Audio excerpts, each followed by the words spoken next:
Hi, I'm Isaac Fitzgerald. I'm in AT 722 at Pittsburgh State University, the alternate fuels course. Today I'll be discussing with you how to build a biodigester. So the first question you might be asking is, what is a biodigester? Simply put, a biodigester is a man-made stomach. So you add food, organic material like food scraps, grass clippings, cow or horse manure into the stomach, basically, which down here on the right in this diagram, this would be the stomach or the reaction container where all the food scraps are added. And what this does is it digests the food and creates biomethane or methane gas. So why would you want to build a biodigester? Well, in current days, gasoline and diesel vehicles are heavily regulated with emissions. As a result, the industry is looking for alternate fuels that can be used, such as hydrogen, methane, also known as natural gas. But some of these fuels can be expensive to purchase, so maybe you want to build a biodigester to make the methane yourself. So that's one reason you might want to use it. Another reason is if you're an individual who likes to be self-sustaining, you can also use a methane biodigester to power a stove, lamps. In wartime, they use them to power tractors and vehicles when fuel was rationed. And why use biomethane? Well, it's a pretty good fuel. It's got, in comparison to gasoline, it does run a little leaner, but it can be used in internal combustion engines with very few modifications. And over in the right here is a simple diagram of a biodigester. So as I said, in the center here, this is where you would add the food, organic material, the manure, which a nickname for that mixture is called slurry. So as that digests, it releases methane, which goes up into a gas storage or collection container. The result of methane creation is digestion is a slurry which comes out as a liquid, kind of with some solids in it, which is a great fertilizer. So let's get started. First of all, when you're going to build something, anytime you want to build something, especially when there are flammable materials involved, you want to observe all safety procedures where the appropriate eye protection, hand protection, skin protection. We'll be using tools, sharp tools, so you want to protect against abrasions or cuts. And anytime we're working with an open fuel source, which methane as a gas is a fuel source, we want to make sure there's no open flames or sources of ignition nearby that could create burns or potentially explosions.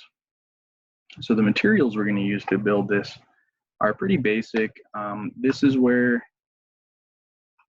it's up to you and what you want to do, and how large of a biomethane digester you want to build, because most of these materials we're going to use you can find at a local home improvement store, such as 5-gallon buckets, PVC pipe, PVC valves, other fittings, rubber hose, the necessary drill bits, blades for cutting.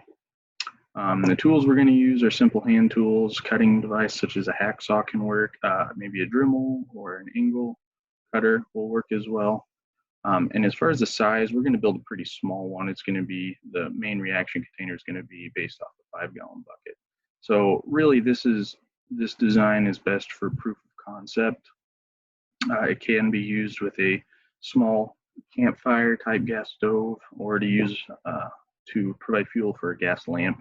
But if you're going to use it for powering a internal combustion engine, maybe on a generator, it might work for a little while, but you'd be probably better off with a larger reactor.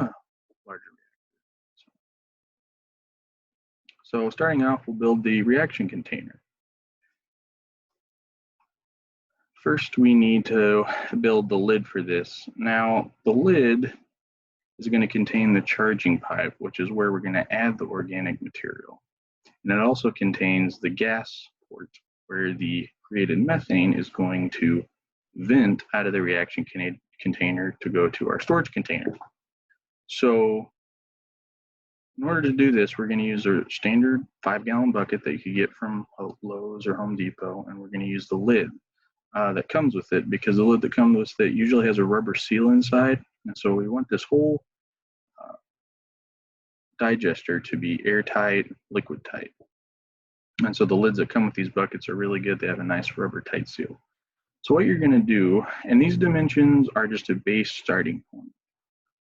You can modify these to fit your needs, but I like to start out with like a 3-inch charge pipe to add the food scraps, grass clippings, etc. And so we're going to use 3-inch PVC pipe for that. Now, we're also going to use black uniseals, which I believe you have to order online.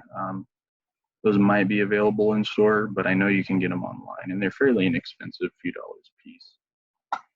And so what you want to do is use the appropriate uniseal for a 3-inch pipe.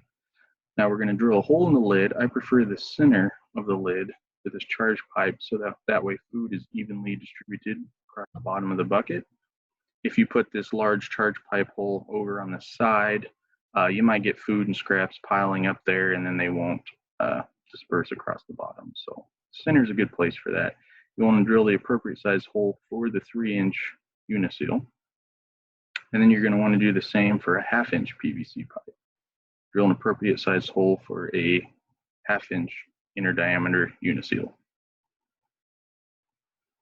Next, we're going to assemble the lid. So here's a cross-sectional view of the lid. These are where the holes are we just drilled. So you're going to insert the 3-inch uniseal into the lid. There should not be a need for any sealant.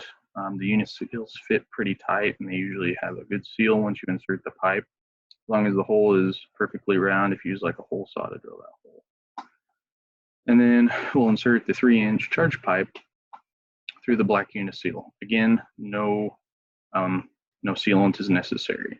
And so for the length of this PVC pipe really just depends on the container. In this case, we're using a 5-gallon bucket. So you want this pipe to be about 2 to 3 inches off the bottom of the bucket. And it doesn't really matter how much is coming out the top, just enough for you to work with it and give you a place to hold maybe while you're adding food scraps. Next is the gas pipe assembly. We just have 3 sections of 1/2-inch PVC, all equal lengths, and they're going to be put into one 90-degree 1/2-inch PVC elbow, and then we're going to put a 1/2-inch PVC valve in there so it can shut off gas supply. And we're going to use the appropriate PVC primer and cement to glue these pieces to PVC together. Once that sets, you can insert the uniseal into the lid and then the pipe into the uniseal. Again, we shouldn't need any sealant between the lid, uniseal, or the PVC pipe. And we want the bottom of this pipe right here to be as flush as possible with the bottom of the lid. It won't be exact because of the uniseal. You want it to be as close as possible because as the gas rises, it's going to collect up here at the top, and it needs to escape through this pipe to go to our collection container. If this pipe is too far down low, we're going to have a lot of gas that won't be used because it's above the vent. So we want that as flush as possible. And this is going to go right into a 5-gallon bucket with no modifications. Next, we go to the collection container. So, like I said, as the gas goes up and vents out this gas pipe, we need to collect it somewhere. So we're going to collect it in the storage container. And this is a pretty simple design. Again, it can be modified to fit your needs, but in this case, we're going to use a couple 5-gallon buckets. First bucket will remain unmodified. Second bucket, we're going to cut right in half, just so that the bucket fits about halfway down, upside down, into the uncut 5-gallon bucket. Here's kind of a diagram of what that'll look like. And next, we're going to do to the cut 5-gallon bucket the same thing we did to the reaction container lid. Flip it upside down, drill 2 1/2-inch holes for the 1/2-inch inner diameter uniseals, Insert those uniseals. Again, no sealer should be necessary. Then we're going to build 2 more gas pipe assemblies, just like in the first slide for the reaction container. Again, just 1/2-inch pipe, 1/2-inch valve, 1/2-inch elbow. Assemble those and insert those into the uniseals. Again, we want those to be as flush as possible in the 5-gallon bucket. Now we're ready for final assembly.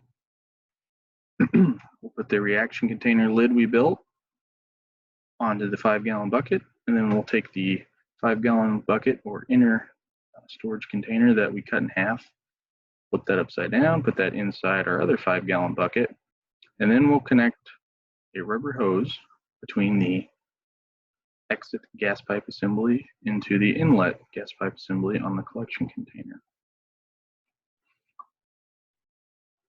Now to start the biodigester. So what we're going to do is first add some water into our collection container. Now you want that water level to be about even with where the inner bucket stops going into the bucket. So we don't want any air in here. And this provides an airlock. So as this fills with gas, this bucket should rise and only fill with methane, no oxygen. So this is a water lock. On the digester side, to start it, we fill the bottom with a few inches of cow or horse manure. And then you add some warm water to that. 90 degrees is ideal. This reaction can take place in 60 degrees or warmer, but 90 is ideal. In some areas of cooler climates, you might have to add a heater to this, but in this case, we'll just start out with some warm water, and I'm in Michigan, so summer's approaching, so it's pretty good temperatures to start this, like in your garage or outdoors. So fill the bottom with a few inches of horse manure or cow manure, and this is only to jumpstart the process because the manure has the appropriate bacteria we need to start the digestion process. Once it gets going, you should only have to add food scraps. Occasionally, if you notice gas production starts to taper off, you need to add more manure, but that's not as often. So once we get that, we'll fill it about halfway full with warm water, and then we'll start filling down the charge pipe with food scraps, banana peels, leftovers that you didn't get to in the fridge, grass clippings, pretty much any organic material. And in a 5-gallon bucket, it should only take a few days for the methane production to start. But if you're using a large container, it may take a little longer. So as the food is being digested, it releases methane gas, and the methane gas rises, and it's got nowhere to go. But if we open this valve, it'll rise through the exit valve, go through the rubber hose, and into our storage collection container. Now we want this valve open, the inlet valve on the storage container, and the exit valve on the reaction container. The exit valve on the storage container needs to remain closed while we're producing gas and not using it. And you'll note that this inner container will rise, and obviously we don't want it to go too far, because if it goes too far, it'll pop out of this water and all our methane will go away. We don't want to do that. So we want to use it by connecting a hose to this exit valve. And then you can route that to your stove, to your lamp, to your generator. As you use the gas, this will go down, and as the digester produces gas, this should go back up. So in conclusion, a biomethane digester is a great tool to use if you work on a farm and you have cattle and other animals that you can use their manure and food scraps from feeding them. And you can create enough gas to even run some of your implements and run a generator for the house and for the stove. And so I hope you enjoyed. Take care.